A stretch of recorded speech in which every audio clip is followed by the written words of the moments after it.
Hello friends, welcome to Adiora. Myself Mohit Khandelwal, आपका mathematics mentor. और आज हम शुरू करने जा रहे हैं सीक्वेंस एंड सीरीज चैप्टर के previous year questions.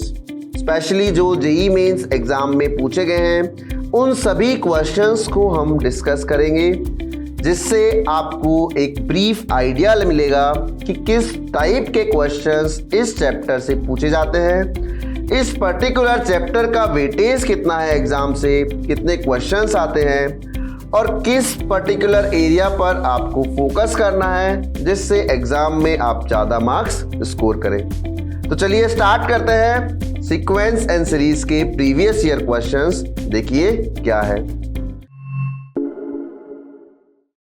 If the sum of the first 20 terms of the series log of x to the base 7 to the power 1 by 2 plus log of x to the base 7 to the power 1 by 3 plus log of x to the base 7 to the power 1 by 4 up to so on is 460, then x is equal to।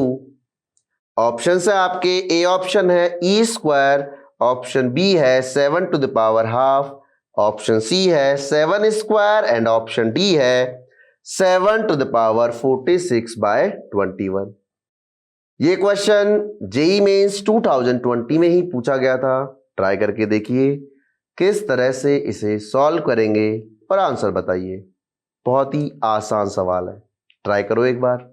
तो यहां देखिए, आपको यहां पर first 20 terms of the series का सम दे रखा है 460 और सीरीज आपको लॉगरिथम के फॉर्म में दे रखी है और आपसे x की वैल्यू पूछी गई है।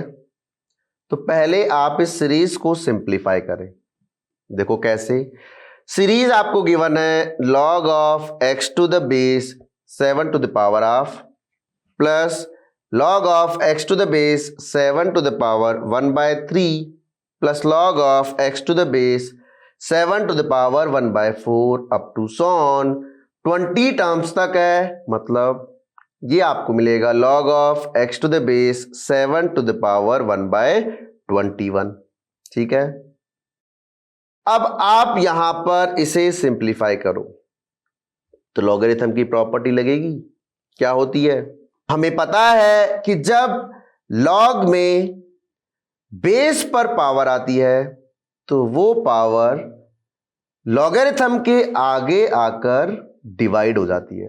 मतलब हमें प्रॉपर्टी पता है log of m to the base n अगर है और अगर बेस पर पावर अल्फा है, that means log of m to the base n to the power alpha है, तो इसे हम लिखेंगे this is equals to 1 upon alpha log of m to the base n।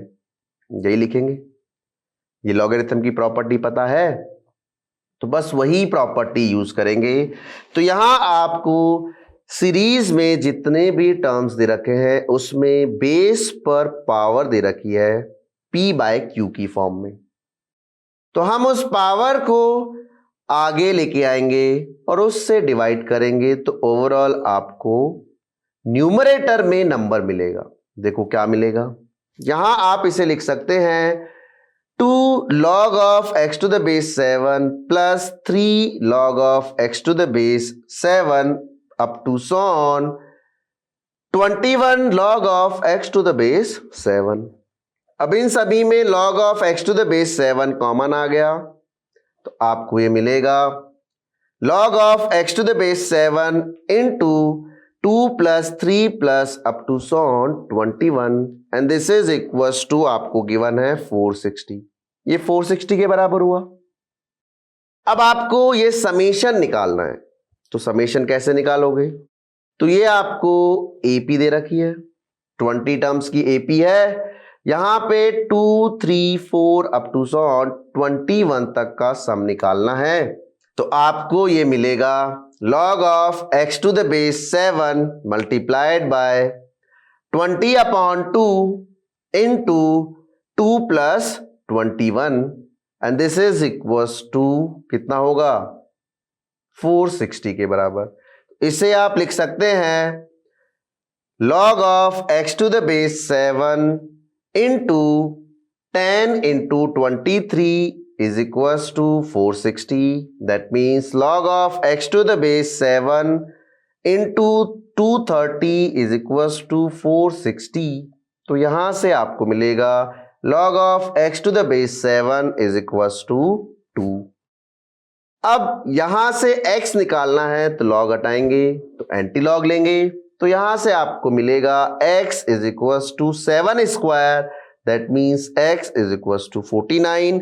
तो जो कि आपको ऑप्शन सी में दे रखा है 7 स्क्वायर, वही आपका राइट आंसर है। क्लियर, समझ में आया? कोई दिक्कत इसमें? इसके बाद अगला सवाल देखते हैं। देखिए क्या है, if the sum of second, third and fourth term of a positive term GP is 3 and the sum of its 6th, 7th and 8th terms is 243, then the sum of its first 50 terms of this GP is, option है आपके, A option है 2/13 multiplied by 3 raised to power 50 minus 1, option B है 1/13 multiplied by 3 raised to power 50 minus 1, option C है 1/26 multiplied by 3 raised to power 49 minus 1 and option D है 1/26 multiplied by 3 raised to power 50 minus 1। ये question भी JEE mains 2020 में पूछा गया था। Try करके देखिए और बताइए क्या इसका आंसर है। तो यहां देखिए इस क्वेश्चन को कैसे करेंगे। इस क्वेश्चन में आपको बोला गया है कि सेकेंड, थर्ड और fourth term of a positive GP आपको दे रखा है 3। तो सेकेंड, थर्ड और फोर्थ टर्म का सम है 3। इसके बाद बोला गया है सिक्स्थ, सेवंथ और एट्थ टर्म का सम है 243। ठीक है, आपसे पूछा गया है फर्स्ट 50 टर्म्स का सम। ठीक है, पॉजिटिव जीपी है, दैट मींस फर्स्ट टर्म भी ग्रेटर देन 0 है और कॉमन रेशियो भी ग्रेटर देन 0 है। तो हम बोल सकते हैं a greater than 0 and r greater than 0। अब जैसा आपको क्वेश्चन में बोला गया है वो अप्लाई करें। आपको बोला गया है कि सेकेंड टर्म, थर्ड टर्म और फोर्थ टर्म का सम। तो सेकेंड टर्म क्या होगी, AR plus AR square plus AR cube. ये सेकेंड, थर्ड और फोर्थ टर्म का सम हुआ, दिस इज इक्वल्स टू 3। इसके बाद आपको बोला गया है सिक्स्थ, सेवंथ और एट्थ टर्म का sum, that means A into R to the power 5 plus A into R to the power 6 plus A into R to the power 7 is equals to 243। ये given है already. ठीक है, अब आप इन दोनों equations से देखें तो सेकंड इक्वेशन में आप r to the power 4 common लेंगे तो आपको मिलेगा r to the power 4 multiplied by AR plus AR square plus AR cube, this is equals to 243। अब आप यहां पर AR plus AR square plus AR cube की जगह क्या लिख सकते हैं, 3 लिख सकते हैं। तो 3 सब्स्टिट्यूट किया तो आपको मिलेगा r to the power 4 into 3 is equals to 243। इससे आप फर्दर सिंप्लीफाई करेंगे तो आपको मिलेगा r to the power 4 is equals to 81।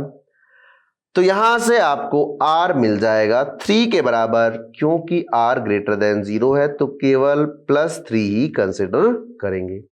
r आपको मिल गया है, सब्स्टिट्यूट करेंगे, किसी भी इक्वेशन में सब्स्टिट्यूट करें। मान लो फर्स्ट में रखेंगे तो आपको मिलेगा 3a plus 9a plus 27a is equals to 3, that means a is equals to 1/13। a आपको पता चल गया है 1/13 है, कॉमन रेशियो आपको पता है r is equals to 3 है। अब आपसे फर्स्ट 50 टर्म्स का सम पूछा है तो सम का फॉर्मूला क्या होगा, a into r to the power n minus 1 upon r minus 1। तो यहां आप S50 लिख सकते हैं, a into r to the power 50 minus 1 upon r minus 1। तो वैल्यू सब्स्टिट्यूट करेंगे तो आपको मिलेगा 1/13 into 3 to the power 50 minus 1 upon 3 minus 1। इसे आप फर्दर सिंप्लीफाई करके लिख सकते हैं 1/26 into 3 to the power 50 minus 1, जो कि आपको ऑप्शन डी में गिवन है। तो option D is the right answer. ये एक सवाल हुआ।